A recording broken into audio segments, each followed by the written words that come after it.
time and pull up the window and talk to other neighbors if you had other kids in your neighborhood that were that age and lived that close to you, and actually do something like that. Right. And you know you're not supposed to be doing that. You know that you're supposed to be in the bed and you're supposed to be getting ready for school. But they're children. There's a form of innocence there. Right. And their parents or their guardians, they more than likely did similar things when they were younger. If they had people within their age group or friends in their neighborhood growing up. I mean, it's a common thing that used to happen that doesn't happen too much anymore. In particular, because we live in a new day and age with modern technology that continues to advance and skyrocket day after day. Right. Where cell phones and tablets have taken the place of people going to windows and pulling them up and actually having physical face-to-face communication with each other. Right. Before we proceed with the song, I want to receive your thoughts on that. Well, that's true. I mean, you definitely can only wonder if a child went ahead and took a picture of all this stuff, or made that phone call to somebody to get them out of trouble. Yeah, the technology has taken things to a much different level, that's for sure. So, but again, that's now. So, yeah, I just think it's completely uncalled for. It really is. And to see a child, I guess the thing that boggles my mind is every time I look at the video, how you look at a young lady like that, a little girl who's constantly bruised. At what point or another, though, do the teachers, the principals, or whatever pay attention to this and get that child out of harm's way? I know I've said that before in the broadcast. I get it. But at some point or another, do they even notice this sort of thing? Nowadays... Well, that's a very valid question. And you can tell for a fact that the teacher in the video, she saw these bruises. Because when she was walking by the little girl's desk, she actually paused for a second. And she looked down at her arm where the bruises were. But then she proceeded to keep walking by. Right. Which was a problem. And I'm going to allude to more of that later on throughout my summary and just my synopsis of all of this. So now I'm going to go back to the song here. Now we see a slight fade to black, but the song is still going on.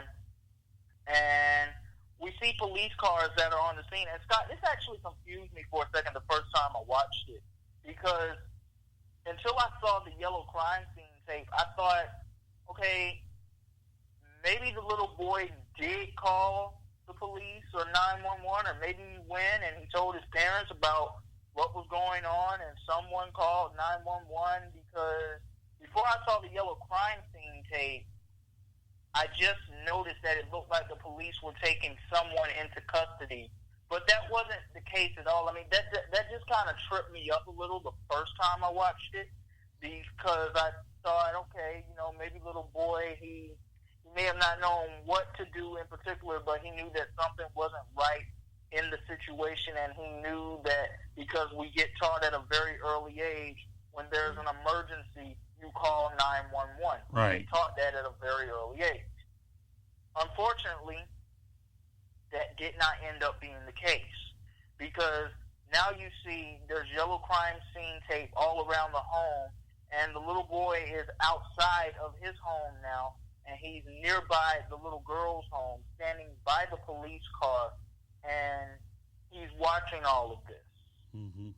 And I knew something was wrong, but I did not know that we were about to take the turn that we took following that. So we go from him standing outside of the home of the little girl by the yellow crime scene tape in front of the police car to him and a group of other people standing in a cemetery. Right. And where you talk about anger, yeah, I'll tell you right now, I did get angry at that part, because what I didn't realize throughout all of this is I didn't realize that the little girl was killed because of this abuse. Right. I did not realize that until we went to that scene, because I knew immediately while they're standing in the cemetery, I'm like, well, this definitely isn't for the mother. This definitely isn't for some other adult. So obviously, the abuse that the child was taking, something went awry, and she was taking so many physical licks, and she took one somewhere that you're not supposed to take those type of licks, Right. and it took her out of here. And yes, I'll tell you right now, my anger immediately did incite by me watching that really quickly, because Right. it's just all too realistic, because we have instances like that that have happened in the past, that are happening every day, and we spoke on this a little last week, and we'll speak on it again now. It's something that we're going to continue to put up the good fight against, to try to bring as much awareness to this as we can, but we can't control everything and everybody in every single situation. So it's more than likely going to continue to happen in the future. The floor is yours. Well, again, the cemetery situation is unquestionably depressing. We certainly know about the crime scene that took place. Was it who, if anybody, called the cops? I don't even know. I didn't read the description. But, was it the neighbor that called the cops?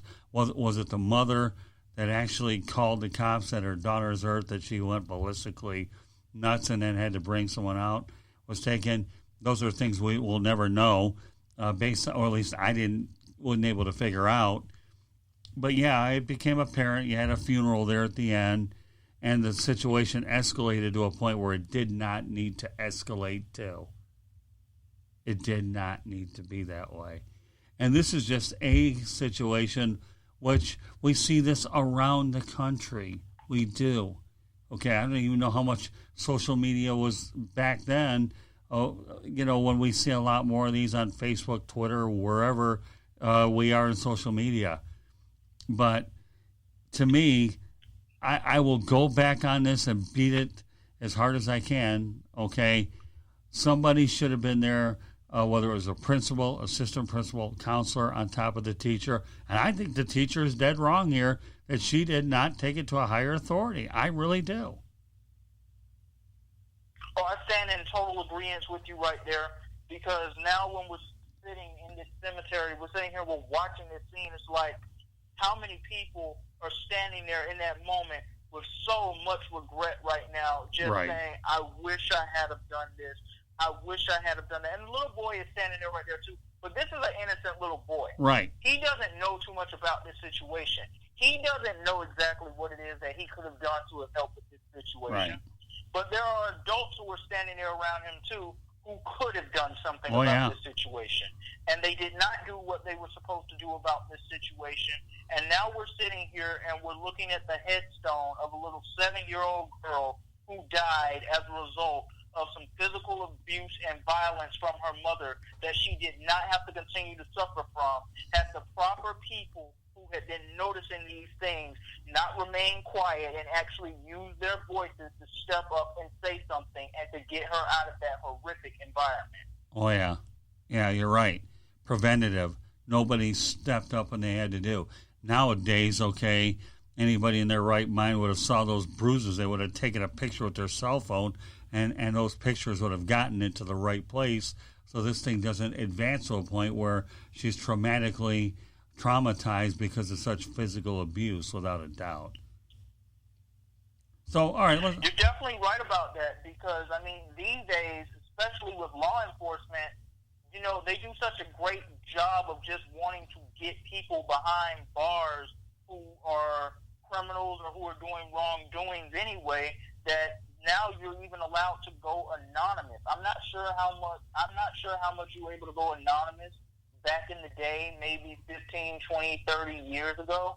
But, now, with these press releases that I'll read at work when I'm reading in certain aspects about things that have taken place, incidents, crime situations, investigations, or whatever, there'll be a message at the bottom of the screen that says, and anyone who has any information about this case or this incident, call this particular police department or this sheriff's office. Right. There'll be a number or an email, and there also, in some cases, may be, or call let's just say it's crime tips. Right. I said such and such, but let's just use crime tips as an example to remain anonymous. Right. To report this incident. So yes, I mean, of course, in today's day and age, yes, I do believe someone, if they would have used their cell phone and they would have took pictures of those bruises, and they would have ended up either going to a school official, or they would have went straight to law enforcement, or they would have went to their parents. They would have went to someone who would have done something about this. Yeah, I mean... But unfortunately, that ended up not being the case for this little girl. All right, so let's advance this conversation along a little bit. The mother's taken into custody. Okay, she's arrested. Probably, definitely obviously for murder. What type of penalty do you give to the mother? And this is where my tune changes from last week, Scott. I know everyone sat here and they listened at me sound like a very good Samaritan last week and peace on earth and singing Kumbaya. That mother would get the death penalty from me. Same here. Same here. We could have another conversation down the road about capital punishment. In fact, we're going to have a little mini one now. Okay, and then because I think that in this particular situation, you know what, she brought that child into this world, and she made sure that child left this world not on its own terms. We've talked about it. No doubt that she would deserve the death penalty. And let's face it, even if she didn't, she ends up in a prison. Somebody would kill her anyways. I can't imagine she'd get a whole lot of protection inside of that environment. Killing a child, to me, I mean, let me ask you, Xavier, do you believe in capital punishment? Yes, I do. Okay. Why? You do not have the right to purposely take out someone else's life. You don't have the right to do that, in my opinion. You know, accidents happen where people may end up getting murdered because of horrific accidents. I've heard and seen instances where that takes place, but obviously what took place throughout this video and this song was not an accident. And it's too realistic of so many other things that actually are taking place in America and in the world in general today. Right. And the person who is responsible for that, child abuse, any type of abuse, but especially child abuse, you deserve the harshest punishment that you can get. Right. And even if it means that you will no longer be here, well, you know what? This is going to sound really harsh, what I'm about to say, Scott. But okay. I'm going to go ahead and say it. Another one bites the dust. Right. It's okay. Nothing harsh about it. It's the truth. To me, a child should be protected as much as possible. No ifs, ands, or buts about it. And for that child, or any child for that matter, to not be protected to the fullest, to me is absolutely absurd. And as far as I'm concerned, why should we feed an individual with taxpayers' dollars to be alive? No. Anyways, that's a waste of money to keep those individuals alive. Why? How do you rehab somebody that goes ahead and kills a child? I don't see how you do. Right, I don't either. I honestly don't. I agree. But let me finish up here with the song because there's a little left here. Sure. And it's supposed to be a feel-good moment, but there's no feel-good moment about this. I mean, there's a feel-good moment for the boy to a degree because in the song now, as it's coming to its conclusion, it shows him walking through one of the adults